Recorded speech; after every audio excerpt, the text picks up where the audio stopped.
नमस्कार। जय हिंद, जय भारत, हर हर महादेव। श्रोताओं, जैसे हमने पहले भी बोला था कि इस देश में जो है ना, कोई कानून व्यवस्था नहीं है। ये ऐसे चल रहा है जैसे पहले राजे रजवाड़े काम करते थे, वो भी इतना नहीं करते थे। आज मेरे को लग रहा है कुछ जो ये पार्टियां हैं, इन्होंने भारत में जो है, यहाँ हिंदुस्तान में इलेक्शन लड़ना नहीं है। ये जैसे पहले चल रहा था मनमानी, वैसे ही चलाना चाहते हैं। और ख़ासकर जो ये हमारा अभी ऑपरेशन सिंदूर हुआ है, इससे क्या भारत की छवि क्या हुई है, क्या नहीं हुई है, ये तो आप सारे लोग जानते हैं। देखिए, भारत जो है कभी भी ये एक सनातन धर्म की एक प्रवृत्ति है एक, कि ठीक है, जो कोई अपराध भी करता है तो उसको बोल देते हैं छोड़ो यार, थोड़ा सा सज़ा दे दिया, अब छोड़ दो, कोई बात नहीं। लेकिन यहाँ तो सनातन धर्म के आड़ में कुछ लोग तो अपनी राजनीति चमका रहे हैं। अब ये समझ में नहीं आता कि आप पाकिस्तान की जो शिक्षा व्यवस्था है, आप ध्यान करना कभी, ये अपने छोटे बच्चों को क्या सिखाते हैं, इनका माइंडसेट क्या है। और वही सेम भारत में भी हो रहा है। इसमें 10% ऐसे मुस्लिम भाई बंद हैं जो इनको गलत मानते हैं। बहुत अच्छा व्यवहार है उनका, बहुत अच्छे वो करते हैं लोग। ऐसा नहीं है कि सारे मुसलमान ख़राब हैं, लेकिन कहीं ना कहीं वो भी जैसे 90% ठीक हैं वो, तो 10% कहीं ना कहीं कभी कभी उनके दिमाग में भी, जब ये भड़काते हैं लोग, तो उनके दिमाग में भी ये बातें आ जाते हैं, और वो स्वाभाविक है, तो उसमें तो कुछ नहीं कह सकते। लेकिन हम तो ये कहते हैं कि कम से कम आपको अपने दिमाग से तो चलना चाहिए। अभी देखिए जो डिबेट चल रही है, इसमें हमारे जो ये डिबेट में फ़ौज के जो जनरल साहब हैं, कर्नल साहब हैं, ये जो भी जितने भी हमारे लोग हैं, सम्मानित लोग जो फ़ौज के हैं, हमारे तो ये समझ में नहीं आता, ये जो राजनीति वाले जो के साथ डिबेट करते हैं और खुद गाली खा के चले जाते हैं। भाई क्यों आते हैं? आखिर उनका क्या लेना देना? तुमसे जवाब कौन मांग रहा है? ना तो फौज को जवाब देने की ज़रूरत है, जिन्हें राजनीति करनी वो जवाब दे। इन फौजियों को क्या हो गया, ये कोई राजनीतिक दलों की जो है गाली खा के चले जाते हैं चैनल में और कुछ नहीं बोल पाते उनके लिए। हमारे तो समझ में नहीं आता, तुम क्यों आ रहे हो भैया इनके जवाब देने के लिए? तुमने इनका कर्जा खा रखा क्या? हड़का के एक तरफ करो, मत दो इनके जवाब। बेइज्जत होने के लिए आते हो चैनल पे, या और भी फौजियों को बेइज्जत कराते हो? क्या ज़रूरत है तुम्हें इनके जवाब देने की ज़रूरत है? तुम्हें भी बोल रहे हैं अंधभक्त। अंधभक्त तो हैं ही ये हिंदुस्तान में। अंधभक्त नहीं होते तो इंदिरा गांधी को इमरजेंसी लगाती। वो तो देखिए, उसका उनका तो एक ही चीज़ है कि जो है प्रधानमंत्री जो है, बिना हमारी इजाज़त के एक पत्ता भी नहीं हिल सकता। हमारी इजाज़त के बिना कोई ना तो किसी भी संस्था में हमारी इजाज़त के बिना वो बोल नहीं सकता। इनकी ये चाल है शुरू से ही। इन्होंने राजनीति नहीं की, देश के लिए राजनीति, कोई राजनीति नहीं की इन्होंने। बहुत सारे पत्रकार हैं, मैं तो ये देखता हूँ कि पहले सोचता था चलो यार ये ठीक बोल रहे हैं, कौन क्या बोल रहा है। मतलब एक पत्रकार, एंकर दूसरे पत्रकार को धमका रहा है कि तू गलत बोल रहा है। वो कह रहा नहीं, आपकी सोच है। और जब नेता पार्टी बदलता है तो वो तो जी, उसने तो पार्टी बदल दी। तुम क्यों चैनल बदल रहे हो भाई? अगर तुम्हारे अंदर इतनी गैरत है, इतने समझदार हो, तुम चैनल क्यों बदल रहे हो? और कई पत्रकार तो ऐसे देखे मैंने, इन चैनलों को भी छोड़ के जाएंगे, इनके बस का नहीं है। ये सच कहने की हिम्मत नहीं दिखाते। बहुत सारे पत्रकार बोलते हैं जी इसमें काम नहीं हो रहा, उसमें काम कर रहा है। मैं उन पत्रकारों को पूछता हूँ, एक रोज़गार दे सकते हो क्या अपने चैनल में या कहीं भी और जगह? दे सकते हो रोज़गार? अपने रोज़गार को छोड़ दोगे क्या? नहीं करेंगे ये लोग। बाल सफ़ेद हो गए बहुत सारे लोगों के। पत्रकारिता छोड़ के पार्टी में गए थे, पार्टी में छोड़ के भी लात मार दी और अब कहीं के नहीं रहे, घर के न घाट गए। अरे मोदी को गाली देनी है, जिसको मर्जी गाली दो, कम से कम ये तो देखो कि क्या हो रहा है, देश आगे जा रहा है नहीं जा रहा है, देश में कुछ काम हुआ है। इन लोगों की जो रोज़गार चलाते हैं ना, मैं गारंटी देता हूँ इन लोगों को यहाँ बिठा दो, ये जितने रोज़गार चल रहे हैं इनको भी ख़त्म कर देंगे। जैसे मैंने आपको पहले भी बोला था कि कलकत्ता जो है आर्थिक राजधानी थी, ख़त्म कर दी अभी चीन के चाटुकारों ने।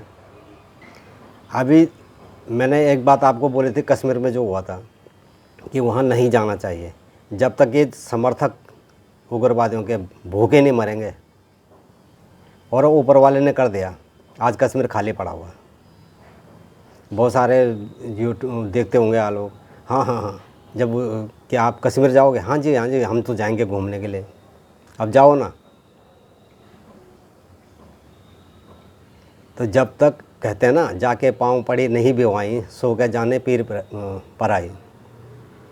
तो इन लोगों का यही हाल है। देखो कई वो पकड़े जा रहे हैं ये जासूस करके। अरे भैया हिंदुस्तान में ये मैंने जैसे बोला ना, कोई कानून व्यवस्था नहीं है। कानून व्यवस्था सिर्फ शरीफ आदमी के लिए है। आप कहीं भी ज़मीन उमीन खरीद लो, खरीद के आप बनाओ, पुलिस वाले पहले आ जाते हैं। ये जिनके चौकीदार रखे हुए हैं जो चोर, वो पहले आ जाते हैं खाने के लिए। जहाँ आपकी प्रॉपर ज़मीन है उसमें भी ये दिखाओ वो दिखाओ वो दिखाओ।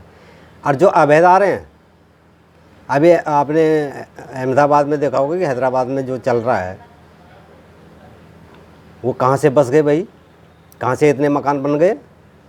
कहाँ था तुम्हारा शासन प्रशासन? किसने उनको रजिस्टर्ड किया? जो यहाँ का आदमी है रजिस्टर करके उसको ज़मीन नहीं मिलती, और बाहर वाले आके यहाँ कमा खा रहे हैं रजिस्ट्री करके, और ज़मीन बनी हुई है, सारे फ़ायदा ले रहे हैं, और एक ईमानदार आदमी के लिए कुछ नहीं है। ये है ये भारत सरकार। यहाँ की कानून व्यवस्था जो है ना, इतनी दीमक लगी हुई है, ये सिर्फ सेठों के लिए है। एक बात और बताऊंगा मैं आपको बाद में, कि ये संसद में कौन सी जो है ना नियम कानून बनते हैं और किसके लिए बनते हैं। तनख्वाह बढ़ती है ना, कोई बोलता है आपको? विरोध करता है कोई तनख्वाह बढ़ती है जब संसद में? नहीं करता ना। क्यों? काहे कि इनको आजकल ये जो, एक बात बताओ, ये तिरंगा रैली निकाल रहे हैं, निकालनी चाहिए, भारत के उसमें निकालनी चाहिए। क्या जो लोग ने अपनी जान गंवाई है उनके घर जाके ना श्रमदान करके देखो ना, कोई श्रमदान नहीं करेंगे लोग। दो ना उनको श्रमदान करके उनके मकान बनवाओ, जाओ एक एक दिन। नहीं जाएंगे, सड़कों पे घूमना है, राजनीति करनी है। इसी का तो आपका पैसा, गरीबों का पैसा सभी खा रहे हैं लोग। एक वो भाई साहब थे मखलर वाले, आपको याद होगा, ये वहाँ सो गए थे संसद भवन के आगे, कह रहे 26 जनवरी नहीं मनानी चाहिए। तो अब अपने बच्चों के जन्मदिन कैसे मनाते हो भाई? सो गए थे, आपको पता होगा। वहाँ एक रात को बहुत खर्चा होता है 26 जनवरी मनाने में। अपने लिए कोई पैसा खर्च नहीं होता इनका। आज धो गए ना, हाथ धो लिया ना राजनीति से। हमने व्यवस्था व्यवस्था क्या, फ्री की व्यवस्था बना के चला गया पूरे देश में, और जिनको मिलना चाहिए उनको फ़ायदा नहीं मिलता कुछ भी। और आप लोग भी ऐसे लोगों का समर्थन करते हो। आप रजिस्ट्री करा हुआ देख लो ना अपनी ज़मीन की, हो सकता है आपको ज़मीन में ना मिले। पहली बात तो सरकार क्या कर रही है, रजिस्ट्री के पैसे खा गए। कुछ कोई चीज नहीं, इनका कोई दायित्व तो नहीं है कि अगला बेच रहा है जो वो फ्रॉड है क्या है, उसके पैसे दिए नहीं दिए ना। हमारे पैसे दे जाओ रजिस्ट्री के, स्टाम्प पेपर के पैसे दे जाओ, तुम्हें ज़मीन मिले या ना मिले। और जो बाहर से आए हो उनको खूब दे रहे हैं, फ्री में खाओ, फ्री में रहो, फ्री में ज़मीन मिलेगी तुम्हें। ये है भारत सरकार, धर्मशाला बना रखी है इन लोगों ने वोट बैंक के चक्करों में। सुप्रीम कोर्ट ने भी बोला है। तो ये जो भारत है ना, अभी आप लोगों को देखना है कैसा होना चाहिए और कैसी शिक्षा व्यवस्था यहाँ चल रही है। और ये जो इन्होंने पाकिस्तान को छोड़ दिया ना अभी थोड़ा सा, इसका इनको बहुत गहरा भुगतान करना पड़ेगा। जब उन्होंने सीज़ फायर तोड़ा था ना शाम को, थोड़ा और तोड़ देते पता चल जाता। अब ये चीन तुर्की जो है ना, ये जो दे रहे हैं, अब इनका बिजनेस कितना कम होगा। लोग ट्रम्प के बारे में बोल रहे हैं, भैया ट्रम्प राजनीति कर रहा है। और तुम जो बोल रहे हो ना ट्रम्प के बारे में आके, तुम अमेरिका में रह रहे भारतीयों का नुकसान कर रहे हो। तुम्हें कोई फ़र्क नहीं पड़ता, तुम उनका नुकसान कर रहे हो जो हमारे यहाँ के लोग विदेशों में नौकरी कर रहे हैं। अपनी जुबान संभाल के बोलो। ट्रम्प राजनीति कर रहा है, उसको छोड़ दो ना, जो बोल रहा बोलने दो। तुम्हें क्या लेना देना, तुम अपना घर देखो। तुम्हारे बस का रोज़गार देना नहीं है। राजनीति में फ्री का खाना है, वोट दे दो तुम्हें बस, कोठियाँ दे दो, बंगले दे दो, नौकर चाकर दे दो और सिक्योरिटी दे दो तुम्हें बस। बाकी और कुछ काम नहीं है तुम्हारा। एक नेता बता दो ना जो कि जिसके पास कोई नीति हो कि हाँ ऐसे विकास होगा, कोई टेक्नोलॉजी मैं डेवलप करूँगा। ले लो एक नेता, कोई नहीं है। फ्री का खाना सब जानते हैं। मलाई मलाई मलाई मलाई खाना सब जानते हैं। मलाई कहाँ से आएगी ये कुछ नहीं जानता। जो मलाई इकट्ठा करते हैं ना, उनको मलाई के चाटने की दिखती भी नहीं है, मलाई चली जाती है ऊपर ही ऊपर। ये तो खुद ही कहते हैं वो, मैं क्या कहूँ। और कुछ पार्टियों का तो सफाया होने वाला है अब,